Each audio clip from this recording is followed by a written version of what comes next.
Muy buenas tardes, Iluminada. Buenas tardes, compañeros acá en la mesa. Buenas tardes a Karina, Francis, Josema. Buenas tardes al país que nos escucha a través de esta potente emisora Z101, haciendo comunicación con responsabilidad social.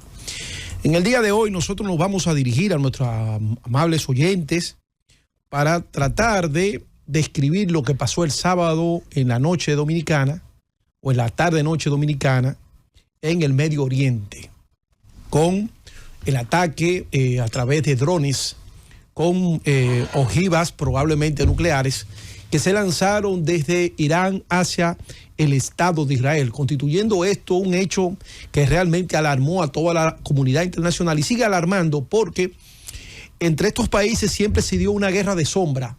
Una guerra de sombra se refiere cuando se atacan, pero no de manera directa, sino a través de milicianos, de grupos terroristas que hacen sus acciones a nombre, la gente presume, los analistas presumen que es a través de los intereses de tal Estado, pero no del Estado propiamente dicho. Y me estoy refiriendo básicamente a los grupos terroristas como Hamas, que opera en la Franja de Gaza, y el otro grupo, Hezbollah, que opera en el Líbano. Los Houthi, que operan también en Yemen, también son los grupos que operan fuera del Estado como grupos o milicianos guerrilleros.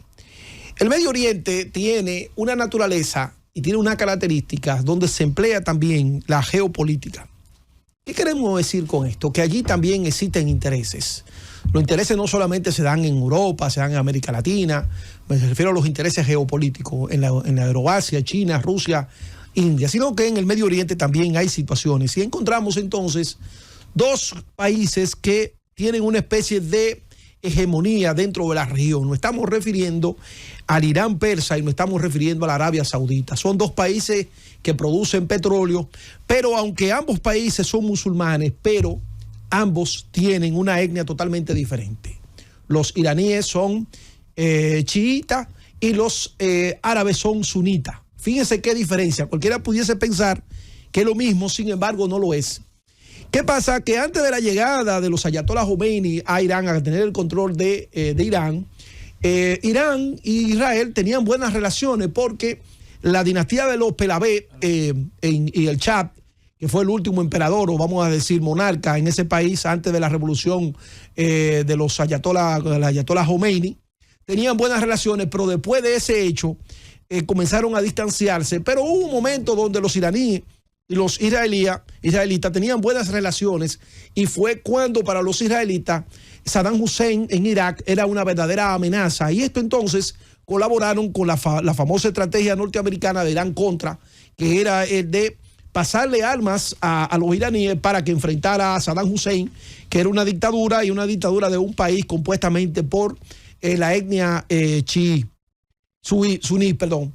Entonces, comenzaron entonces cuando llegan estos ayatolás a dirigir Irán, comenzó entonces a generarse una diferencia entre ellos e Israel. Y desde el momento asumieron la causa palestina, inclusive cuando se toma la embajada de Israel en el 1979 en Irán, en Teherán, esa embajada de Israel, la capital de Irán, se convirtió entonces en la embajada de los palestinos, de la Organización de la Liberación Palestina, en ese momento encabezada por Yasser Arafat. De ese momento Irán comenzó a abrazar la causa palestina y se distanciaron entonces de otros países árabes que en cierto modo comenzaron a negociar con Israel a través de la influencia de Estados Unidos, como son Egipto, como es Jordania y como es Arabia Saudita, que tiene intereses muy marcados norteamericanos en la región. Desde ese momento, paradójicamente, un país que no es árabe, pero que es musulmán, pero que es, vamos a decir, que tiene un asunto étnico totalmente diferente a los países árabes, entonces comienza a asumir las causas de Palestina frente a Israel. Para Estados Unidos esto es un tema muy sensible, puesto que Irán representa, vamos a decir, un peligro para sus intereses en el Medio Oriente. Pero Irán tiene unos países aliados como son Siria, Libia, Yemen, pero además en el Euroasia tienen como aliado a China y tienen también a Rusia. Entonces esto genera una situación de mucha tensión porque Estados Unidos no puede, vamos a decir, marcharle directamente a Irán porque eso va a generar entonces una crisis en todo el Medio Oriente. Paradójicamente, la única persona que tenía un liderazgo, habían dos personas que tenían un liderazgo muy marcado en el mundo, aunque este pertenece a África, Libia, pero tenía también un liderazgo muy marcado dentro de la región, que nos estamos refiriendo a Gaddafi, y nos estamos refiriendo a Saddam Hussein en Irak.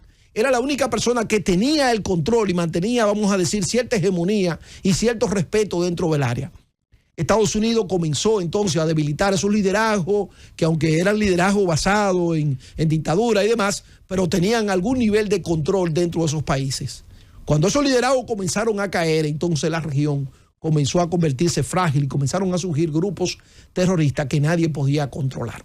Hoy la realidad es que el sábado pasado desde Irán se lanzaron 20 drones en forma de aviones con misiles, vamos a decir, y todos fueron vamos a decir, tomados o caídos, o no pudieron penetrar al territorio israelí, porque Israel tiene un domo, se llama la cortina de hierro. Es una estructura que derriba todo tipo de artefacto que va directamente a su territorio. Y es tan poderoso este escudo de hierro que atrapa el 90% de todo lo que se dispara hacia el Estado de Israel, demostrando el presidente israelí en este momento ha demostrado que realmente tiene la protección del Estado de Israel bajo su control. Pero uno se pregunta, ¿hasta dónde esto podrá ser posible? Porque ya Irán le demostró a Israel que puede enfrentarlo de manera directa. O sea, no te tenemos miedo.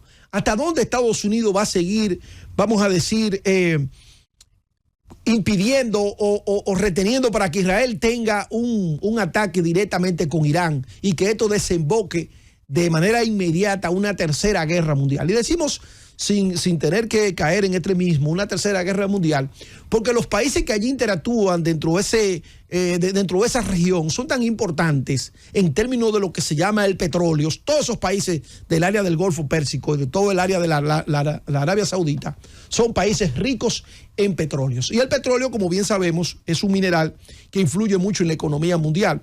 ¿Hasta dónde Estados Unidos podrá detener la respuesta de Israel, que considera que Irán tendrá que responderle o tendrá que pagarle los daños ocasionados? Porque ciertamente con ese domo se pudo evitar que esos disparos cayeran, esos proyectiles cayeran en el área civil, pero no cabe duda que es una gran inversión que ha hecho el Estado de Israel para poder garantizar, vamos a decir, que no se sufrieran daños materiales a su población civil, que, dicho sea de paso, como viven permanente en guerra desde que Ben Gurión fundó ese Estado en el 1949, han creado unas especies de subterráneos, de búnker, que inmediatamente hay una alarma, la gente sabe dónde dirigirse. Eso lo vimos el sábado, cuando comenzó a fluir toda la información. Lo cierto es que Estados Unidos tendrá que tomarse en serio esto que ha pasado. Arabia Saudita, que muchos pensaban que iban a tener una posición favorable a Israel, pero sabemos que en Arabia Saudita está la principal meca del mundo musulmán,